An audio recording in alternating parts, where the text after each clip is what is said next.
মেডিকেলের 5টা বছর বা এমবিবিএস লাইফের 5 বছরের মধ্যে সবথেকে বেশি হার্ড অ্যান্ড টাফ হলো ফাইনাল ইয়ার, কিন্তু সবথেকে কষ্টের ইয়ার হলো ফার্স্ট ইয়ার।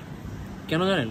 ফার্স্ট ইয়ারটা হলো সবথেকে কষ্টের, কারণ একটা স্টুডেন্ট একটা লেভেলের বা এক ধরনের পড়াশোনা থেকে হঠাৎ করে একটা জাম্প দেয় একটা গভীর সমুদ্রের মতো একটা জায়গায়, যেখানে সে আগে থেকে সেই জিনিসটার কারিকুলাম, সেখানকার পরিবেশ, সেখানকার এনভায়রনমেন্ট সম্পর্কে যখন তাদের কোনো নলেজ থাকে না, কোনো আইডিয়া থাকে না, তারা ছোটোবেলা থেকে একটা ড্রিম দেখে আসছে যে ও আমি মেডিকেলে পড়বো, মেডিকেলে গেলে হয়তো আমার লাইফ একদম সেটেল হয়ে যাবে বা আমার লাইফটা একদম সেট। সো মেডিকেল অনেকের ভুলভাল ফ্যান্টাসি থাকে, যার কারণে হয় কি যে হঠাৎ করে মেডিকেল অ্যাডমিশন টেস্টের জার্নি শেষ করেই যখন তারা মেডিকেলে আসে এবং তাদের যে ভুল ভ্রান্ত ধারণাগুলো ছিল আগে থেকে, সেইগুলো যখন ফিল আপ হয় না, তখন তারা ডিপ্রেশনে পড়ে যায়। মেডিকেলের এই অমানবিক প্রেশারে তারা হঠাৎ করে এসেই দিক বিদিক হারিয়ে ফেলে।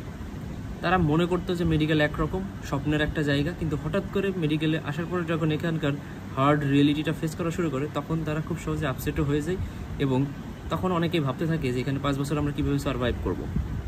তো যার কারণে আমি বলি যে অ্যাডাপ্টেশনের যে পিরিয়ড এবং এখানে মানিয়ে নেওয়ার যে সময়টা টোটাল মিলে সবথেকে কষ্টের মোমেন্ট হলো প্রথম 6 মাস ইন মেডিকেল কলেজ। প্রথম 6 মাসে যখন সে এখানকার পরিবেশের সাথে অ্যাডাপ্ট করে নেবে, এখানকার সব কিছু যখন সে বুঝতে পারবে, সব কিছুর সাথে যখন সে মানিয়ে নেওয়ার চেষ্টা করবে, তখনই ঘাড়ের উপর এসে প্রেশার দেওয়া শুরু করবে কোনটা? ফার্স্ট প্রফেশনাল পরীক্ষা। তাই ফার্স্ট প্রফেশনাল পরীক্ষা হলো জীবনের আরও একটা প্রথম ভয়ের একটা মোমেন্ট, কারণ প্রফেশনাল পরীক্ষা মানেই হইল ওরে বাবারে কি না কি। তো প্রথম প্রফেশনাল পরীক্ষাটা হইল জীবনের সবথেকে কঠিন একটা পরীক্ষার মধ্যে অন্তর্ভুক্ত, কারণ ওই যে বললাম প্রফেশনাল পরীক্ষার এক্সপিরিয়েন্স যে নেয় নাই তাকে বোঝানো যাবে না আসলে এখানে কি পরিমাণ মেন্টাল স্ট্রেস একটা স্টুডেন্ট ফেস করে থাকে। তো এই ফার্স্ট প্রফেশনাল পরীক্ষা দেওয়ার পরে স্টুডেন্টগুলো একটু আস্তে আস্তে মেডিকেলের সাথে লিবারেল হওয়া শুরু করে, একদম একটু গাছারা ভাব দেওয়া শুরু করে, কারণ এই জিনিসটার সাথে সে মোটামুটি অ্যাডাপ্টেড, প্লাস এই জিনিসটার সাথে সে মোটামুটি মানিয়ে নিয়েছে। যার কারণে কী হয় যে মেডিকেলে তখন পরবর্তী যে পড়াশোনাগুলো থাকে সে এই জিনিসগুলোর সাথে আস্তে আস্তে তখন একটু রিল্যাক্স হওয়া শুরু করে, কারণ প্রথমে একটা প্রফেশনাল পরীক্ষা দিয়ে ফেলছে, মেডিকেলে অলরেডি সে 1.5 বছর বা 2 বছর কাটিয়ে ফেলছে। যার কারণে কী হবে, পরবর্তীতে সে একটু আস্তে আস্তে ইজি হওয়া শুরু করে মেডিকেলের কারিকুলামগুলোর সাথে, মেডিকেলের নেক্সট যে প্রফেশনাল পরীক্ষাগুলো থাকে সেটার সাথে। এরপরে চলে আসে থার্ড ইয়ার। ফার্স্ট প্রফেশনাল পরীক্ষা দিলেই চলে আসে থার্ড ইয়ার। থার্ড ইয়ার আসলে স্টুডেন্টদের নতুন নতুন পাকা গজায়। এই সময় স্টুডেন্টরা বহু রকম কিছু করে, যার যা ইচ্ছা অনেক কিছুই করে। কিন্তু থার্ড ইয়ারে আসলেও কিন্তু পড়াশোনার চাপ আসলে আলটিমেটলি কম না। ফরেন্সিক মেডিসিন, ফার্মাকোলজি, এর পাশাপাশি ফোর্থ ইয়ারের সাবজেক্ট প্যাথোলজি, মাইক্রোবায়োলজি, ওয়ার্ডের সাবজেক্ট মেডিসিন, সার্জারি, আসলে পিষে মেরে ফেলার জন্য যথেষ্ট এতগুলো সাবজেক্টের স্টুডেন্টের উপর চাপাই দাও। তো যার কারণে আমি বলবো না যে থার্ড ইয়ার খুব লিবারেল বা থার্ড ইয়ার খুব ইজি, না, পড়াশোনার চাপ দিন দিন বাড়ে, কিন্তু ওই যে মেন্টাল প্রেশার বা অ্যাডাপ্টেশন করে নেওয়ার যে কষ্ট সেটা আর থার্ড ইয়ারে এসে থাকে না। কিন্তু থার্ড ইয়ারে এসে প্যারা থাকে কি, আইটেমের প্যারা থাকে, ওয়ার্ড ফাইনালের প্যারা থাকে, কার্ড টার্ম, এইসব জিনিসগুলোর প্যারা অনেক বেশি থাকে, কারণ এখানে সাবজেক্ট অনেক বেশি হয়ে যায়। ফার্স্ট ইয়ারের মধ্যে 3টে সাবজেক্ট থাকে না, এখানে ক্লিনিক্যাল সাবজেক্ট অ্যাড হয়। দেখা যায় যে আইটেম দিতে দিতে, পরীক্ষা দিতে দিতে কখন যে থার্ড ইয়ার চলে যায়, কখন যে সেকেন্ড প্রফেশনাল পরীক্ষা চলে আসে, স্টুডেন্ট অনেক সময় বুঝতেই পারে না। যাই হোক, যেভাবে এই জিনিসটা চলে যায়, তারপর আসে মাইটি ফোর্থ ইয়ার।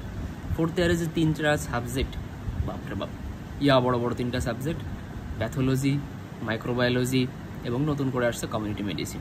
তো এই যে 3টা সাবজেক্ট, এখানে শুধু আইটেম আর আইটেম সারাদিন, প্রত্যেক দিনই দেখা যাবে যে আইটেম দেওয়া তালেই আছে স্টুডেন্টরা। আইটেম দিতে দিতে দিতে থার্ড প্রপও চলে আসে। থার্ড প্রপ শেষ করেই স্টুডেন্টরা যেটা ফেস করে সেটা হলে ইহকালের যত ধরনের পরীক্ষা ছিল তার মধ্যে সবথেকে কঠিন পরীক্ষা ফাইনাল প্রফ। একটা স্টুডেন্ট কী পরিমাণ স্ট্রেস ফাইনাল পরীক্ষার আগে ফেস করে, একটা ফাইনাল প্রফ না দেওয়া স্টুডেন্টকে বোঝানো কখনোই সম্ভব না। একটা ফাইনাল প্রফ পরীক্ষা দিচ্ছে এরকম স্টুডেন্টের পাশে যদি একটা নন মেডিকেল পার্সনকেও রেখে দেওয়া হয় এবং সে যদি তার ডেইলি লাইফগুলো দেখতে থাকে বা তার প্রেশারগুলো সে একটু রিয়েলাইজ করার চেষ্টা করে, ম্যাক্সিমাম ক্ষেত্রে দেখা যাবে যে নন মেডিকেল পার্সনটা ভয়ই পাবে যে জীবনে এরকম কঠিন পরীক্ষা দেওয়া লাগে, এরকম স্ট্রেস নিয়ে পরীক্ষা দেওয়া লাগে, এত প্রেশার আসলে কেউ ফেস করে। তো আসলে নন মেডিকেল কাউকে এইটা জিনিসটা বোঝানো যাবে না, কারণ একজন মেডিকেল স্টুডেন্টই বুঝবে যে ফাইনাল প্রফের প্রেশার কেমন এবং এটা পাস করা কতটা হার্ড অ্যান্ড কতটা কঠিন। সো নন মেডিকেল পার্সনদেরকে বা এই জিনিসটা বোঝাইতেও যাচ্ছি না, বা তাদের সাথে এই যুক্তিতেও যাচ্ছি না, বা এই তর্কেও যাচ্ছি না যে কোন পরীক্ষা আসলে কঠিন। এরপরে ফাইনাল প্রপ পাস করার পর ইন্টার্ন লাইফ, যেটা এখন আমি লিড করতেছি, বাপরে বাপ, শুধু ডিউটি করবেন, আসবেন, কখন আপনার সকাল হবে, কখন বিকাল হবে, কখন রাত হবে বুঝতেই পারবেন না। এই হলো টোটাল মেডিকেলের summary, first year to internship. এই যে 6 বছরের জার্নিতে আপনি অনেক ভালো মোমেন্টও ফেস করবেন। আমি যে বলতেছি শুধু ভয়ের কথা না, এখানে অনেক রকম মোমেন্ট আপনারা ফেস করবেন যেটা লাইফে কোথাও পাবেন না। ঠিক আছে, পেশেন্ট ডিল করা থেকে শুরু করে পেশেন্টকে সুস্থ করে বাড়ি ফেরানোর যে আনন্দ, সেটা এই জায়গায় না আসলে কখনোই দেখতে পারবেন না। আবার একটা খারাপ পেশেন্ট ডিল করার পরে পেশেন্টটা যখন মারা যাওয়ার পর লাইফ যে কত ঠুনকো, লাইফ যে কতটা, মানে এটা আসলে বোঝানো যায় না। কারোর কাছে লাইফটা একরকম, আপনি লাইফের রিয়েল মিনিংটা এইখানে আসলে বুঝতে পারবেন।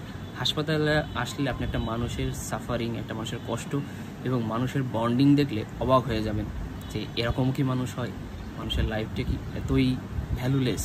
আবার কারোর কাছে মনে হবে যে মানুষের লাইফ আসলে কত ভ্যালুয়েবল।